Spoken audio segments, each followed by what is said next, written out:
ఇంకో సర్వేలో తెలిసింది ఏంటంటే మన ఇండియాలో 40% మంది మహిళలు తమ పార్ట్నర్తో శృంగారం చేసినప్పుడు తమ ఆర్గానిజంని ఫేస్ చేస్తారంట. అంటే తమ పార్ట్నర్తో శృంగారం చేసే సమయంలో తమ సాటిస్ఫాక్షన్ అయినట్టుగా యాక్ట్ చేస్తారంట, కానీ కాదు. ఎంతో దారుణం కదా ఫ్రెండ్స్. విన్నందుకు ఇది చాలా ఆశ్చర్యంగా ఉండొచ్చు, కానీ ఇది నిజం. అందుకే మన దేశంలో ఎస్పెషల్లీ చాలా ఏరియాస్లలో, చాలా కల్చర్స్లలో అమ్మాయిల యోగి భాగంలో ఉండే ఈ కిటోరియస్ అనే భాగాన్ని కచ్చసిస్తారు. ఎందుకంటే వాళ్ళలో శృంగారం చేసినప్పటికీ ఆ శృంగారంలో వాళ్ళకి అంటే అంజ కానీ అటువంటి కోరికలు కానీ రాకుండా ఉన్నందుకు ఈ భాగాన్ని కచ్చసిస్తారు. అలాగే ఆ కిటోరియస్ అనే భాగమే వాళ్ళలో శృంగార కోరికల్ని మరింతగా పెంచి వాళ్ళకి ప్రెషర్ కలిగేలా చేస్తుందంట. ఈ కిటోరియస్ అనే భాగాన్ని కట్ చేసిన తర్వాత ఏమవుతుంది అంటే తమ పార్ట్నర్తో కలవకుండా ఉంటారు, అలాగే వేరే వాళ్ళ దగ్గర కలవకుండా ఉంటారు. వాళ్ళు తమ పార్ట్నర్తో శృంగారం చేసినప్పటికీ వాళ్ళు అంతగా ఎంజాయ్ చేయలేరు. వాళ్ళ కుటుంబం పరుగు తీయకుండా ఉండాలని ఎస్పెషల్లీ ఎంత దారుణంగా పనిచేస్తారు. ఒక అమ్మాయిని ప్యూర్గా ఉంచినందుకు తమ తల్లిదండ్రులు ఇంత దారుణంగా పనిచేస్తారు. ఇంకో విషయం ఏంటంటే బలవంతంగా ఆ అమ్మాయిలని ప్రైవేట్ భాగంలో కిటోరియస్ అనే భాగాన్ని కట్టడిచేస్తారు. ఇది చాలా దారుణమైన విషయం కదా. ఎస్పెషల్లీ దీన్నే ఫీమేల్ జెనిటల్ మ్యూటిలేషన్ FGM అంటారు. ఎస్పెషల్లీ దారుణమైన విషయం ఏంటంటే ఇది మన భారత ప్రభుత్వానికి కూడా తెలుసు. అయినా సరే ఈ FGM కేసుని ఆపనందుకు మన భారతదేశంలో ఎటువంటి చట్టం కూడా లేదంట. ఫ్రెండ్స్, నేను చెప్తే నమ్మరు, FGM కి మెయిన్ అండగా మన ఇండియా మారింది. ఇది నిజం. ఆస్ట్రేలియా, అమెరికా లాంటి దేశాల నుంచి తల్లిదండ్రులు బలవంతంగా తమ కూతుర్లకి FGM చేయించడానికి ఇండియాకి తీసుకొస్తున్నారు. చాలా దారుణమైన విషయం కదా. అంటే ఒకసారి ఆలోచించండి మీరు, ఈ ప్రాబ్లం అనేది మన ఇండియాలోనే కాదు, వరల్డ్ వైడ్ గా ఉంది. ఫ్రెండ్స్, ఇంకో దారుణమైన విషయం ఏంటంటే ఇస్లామిక్ కంట్రీస్ వల్ల అయితే ఎస్పెషల్లీ ఒక మహిళ పిల్లల్ని కన్న తర్వాత తమ యోని భాగాన్ని చాలా దారుణంగా కుట్టేస్తారంట. తర్వాత ఏమవుతుంది అంటే ఆ మహిళ పిల్లల్ని కనలేదు, అలాగే ఎస్పెషల్లీ శృంగారాన్ని కూడా చేయలేదు. చూసారా ఫ్రెండ్స్, మహిళలకు విరుద్ధంగా ఎటువంటి నిజమైన సాంప్రదాయాలు ఉన్నాయో. అలాగే ఎస్పెషల్లీ 2017 రిపోర్ట్ ప్రకారం ఎంతో డెవలప్మెంట్ అయిన యూకేలో అయితే దాదాపు చెప్తే నంబరు 5,000 కేసులు అయితే FGM కేసులు అయితే బయటపడ్డాయి. అంటే ఇది కేవలం మన ఇండియాలో ఉన్న ప్రాబ్లం అయితే కాదు, గ్లోబల్, ప్రపంచవ్యాప్తంగా మహిళలందరూ ఈ ప్రాబ్లం అయితే ఫేస్ చేస్తున్నారు. ఫ్రెండ్స్, ఎస్పెషల్లీ మన పూర్వీకులు వచ్చేసి ఫీమేల్ ప్రెజర్ గురించి ఎంతో అడ్వాన్స్గా నాలెడ్జ్ కలిగి ఉండేవారంట, ఎంతో ఓపెన్గా డిస్కషన్ చేసుకునేవారు, మరి ప్రత్యేకించి ఎంతో ప్రాముఖ్యతనిచ్చేవారు. ఇంకపోతే ఎస్పెషల్లీ ఈ ఫోటోలో కనిపిస్తున్న ఆమె పేరు సీమా ఆనంద్. ఈమె వచ్చేసి ఒక మైథాలజిస్ట్, ఒక సెక్సువల్ హెల్త్ ఇన్ఫ్లుయెన్సర్. ఈ సీమా ఆనంద్ ఏం చెప్పింది అంటే మన పూర్వీకులు అయితే ఈ ఫీమేల్ ప్రెజర్ గురించి చాలా ఓపెన్గా డిస్కషన్ చేసుకునేవారంట. అండ్ అలాగే కాకుండా ఆ కాలంలో మన పూర్వకాలంలోనే ఫీమేల్ ప్రెజర్ కి సంబంధించి కొన్ని టాయ్స్ కూడా ఉండేవంట. అలాగే ఎస్పెషల్లీ మహిళలైతే సొంతంగా ప్రజల్ని కల్పించుకోవడానికి, అలాగే ప్రజల్ని పొందనందుకు ఆ కాలంలో రకరకాలైన వస్తువులు అయితే ఉండేవంట. వాటిని మనం ఇప్పుడు సెక్స్ టాయ్స్ గా చెప్పుకుంటున్నాం. అంతేకాదు మన పూర్వీకులు శృంగారానికి ఎంతో ఇంపార్టెన్స్ ఇచ్చేవారు. అప్పుడు ప్రజలకి శృంగారం పట్ల ఎంతో అడ్వాన్స్ నాలెడ్జ్ ఉండేదంట. నిజం మాట్లాడుకోవాలంటే ఎస్పెషల్లీ మన హిందూ ధర్మంలో శృంగారానికి సంబంధించిన దేవతలు కూడా ఉన్నారు. ఎస్పెషల్లీ ఇక్కడ ఉన్న ఫోటోలు చూడండి. ఇందులో కనిపిస్తున్న కామదేవుడు, అతని భార్య అయిన రతి, ఇద్దరు కామదేవుడు అయితే మన హిందూ ధర్మంలో అయితే ఉన్నారు.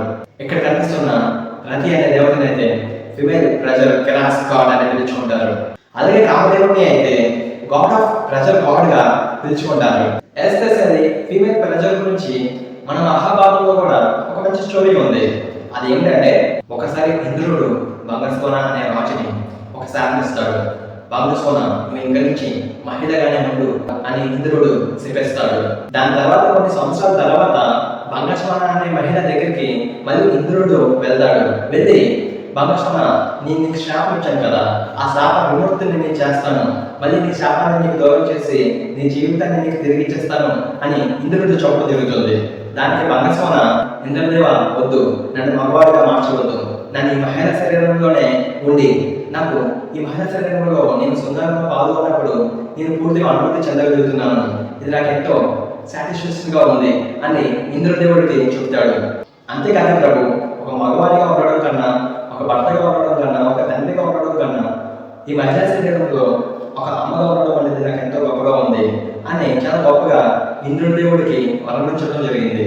ఎస్పెషల్లీ ఆ రోజు అరోషియల్ పాయింట్స్ అంటే మన బాడీలో ఎక్కడ టచ్ చేస్తే శృంగార కోరికలు మరింతగా పెరుగుతాయో ఆ పార్ట్స్ అనేవి ఎంత యాక్టివ్గా అవుతాయి అంటే శృంగార విషయానికి సంబంధించి అంత యాక్టివ్గా అవుతాయి. దీన్ని అరోషియల్ పాయింట్స్ అంటారు. ఉదాహరణకి ఒకసారి ఈ చాట్ని చూడండి. ఇది 11వ శతాబ్దంలో రాసిన రతి రహస్య అనే బుక్ నుంచి సేకరించబడింది. ఎస్పెషల్లీ ఆ కాలంలో మన పూర్వీకులు ఒక నెల మొత్తంలో చంద్రుడి పొజిషన్ బట్టి అమ్మాయిలలో అరోషియల్ పాయింట్స్ ఎక్కడెక్కడ ఉండేవో ఐడెంటిఫై చేసేవారు. ఎస్పెషల్లీ మన పూర్వీకులు అయితే ఫ్రెండ్స్ ఆ విధంగానే మహిళలతో కలిసేవారు. విన్నందుకు ఇది ఆశ్చర్యంగా ఉన్నా ఇది నిజం. ఫ్రెండ్స్, దీన్ని బట్టి మనం అర్థం చేసుకోవచ్చు మన పూర్వీకులు రతి రహస్య అనే బుక్ నుంచి ఎంతో నాలెడ్జ్ని గెయిన్ చేసి శృంగార పట్ల ఎంతో అడ్వాన్స్గా నాలెడ్జ్ కలిగి ఉండేవారు. ఫ్రెండ్స్, దీన్ని బట్టి మనం అర్థం చేసుకోవచ్చు మన పూర్వీకులు ఉమెన్ ప్రెజర్ ఈక్వాలిటీ మీద ఎంతో ఓపెన్గా డిస్కషన్ చేసేవారు అని. మనం మాత్రం ఈ కాలంలో దాని గురించి మాట్లాడినందుకే సిగ్గుపడుతున్నాం, దాని గురించి డిస్కషన్ చేయనందుకే నామోషి పెరుగుతున్నాం. ఇలా ఎందుకు? ఎస్పెషల్లీ మన దేశంలో ఫీమేల్ ప్రెజర్ పైన అనేక మూఢనమ్మకాలు ఉన్నాయి. చిన్న చిన్న పిల్లలకి అసలు రైట్ ఏంటో రాంగ్ ఏంటో తెలియని వయసు ఉన్న అమ్మాయిలకి కూడా చాలా చిన్న చిన్న పిల్లలకి ఈ ఎఫ్జిఎం చేస్తున్నారు. ఇంకా నుంచి సమాజంలో ఇటువంటి విషయాలు జరగకూడదన్నా, ఇటువంటి విషయాలు సమాజంలో పారదోలాలి అన్నా సరే ముందు మన మైండ్ సెట్ మనం మార్చుకోవాలి. ఉదాహరణకి లూనర్ సైకిల్ మ్యాప్ తీసుకున్నాం. లూనర్ సైకిల్ మ్యాప్ స్టార్టింగ్ లో అరోషియల్ పాయింట్స్ అన్ని కూడా హెడ్ భాగంలో ఉంటాయి. లూనర్ సైకిల్ మ్యాప్ పూర్తి అవుతున్నప్పుడు మనలో ఉన్న అరోషియల్ పాయింట్స్ అన్ని కూడా మన పాద భాగానికి చేరుకుంటాయి మెల్లమెల్లగా. ఎస్పెషల్లీ హిందుస్థాన్ టైంలో వచ్చిన ఒక రిపోర్ట్ ప్రకారం మన ఇండియాలో 72% పెళ్ళైన మహిళలు తమ పార్ట్నర్తో శృంగార విషయంలో అన్సాటిస్ఫాక్షన్ గా ఉన్నారంట. అసలు దీనికి రీజన్ ఏంటని ఫర్దర్ గా స్టడీ చేస్తే వాళ్ళకి తెలిసిన కొన్ని రీజన్స్ ఏంటంటే మహిళలు డైరెక్ట్ వ్యాజినల్ ఇంటర్కోర్స్ ద్వారా కేవలం 50% మాత్రమే ప్రజల్ని పొందుతున్నారంట. మిగతాదంతా తమ పార్ట్నర్ తమతో ఉండే విధానం, అలాగే వాళ్ళు ట్రై చేసే డిఫరెంట్ మెథడ్స్ ద్వారా మాత్రమే పొందుతున్నారంట. ఈవెన్ మన ఇండియాలో చాలా ప్రాంతాలలో చాలా ఏరియాస్లలో పెళ్ళైన యువత కావచ్చు, పెళ్ళైన పురుషులు కావచ్చు తమ శృంగార జీవితంలో అంత ఓపెన్ గా డిస్కషన్ చేసుకోవాలంట.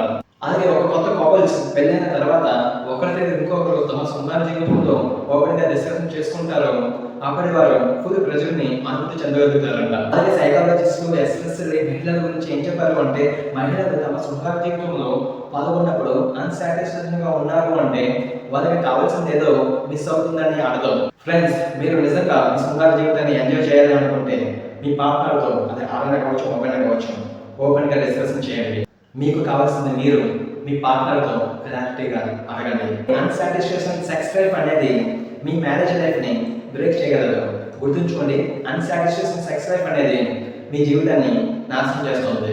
అలాగే మీరు ఎవరైనా కొత్తగా పెళ్ళైన వారు ఈ వీడియో చూస్తుంటే మీ పార్ట్నర్తో చాలా ఓపెన్గా ఉంటుంది. అప్పుడు మీ జీవితం చాలా ఎంజాయ్గా ఉంటుంది. మీరు ఫుల్గా ప్రెజెంట్ అనేది అనుభూతి చెందగలుగుతారు. ఇంకో విషయం ఏంటంటే అన్సాటిస్ఫాక్షన్ సెక్స్ లైఫ్ అనేది చాలా జీవితాలు ఇండియాలో 80% మహిళలు పురుషులు కూడా డైవర్స్ తీసుకుంటున్నారు ఈ అన్సాటిస్ఫాక్షన్ సెక్స్ లైఫ్ వల్ల.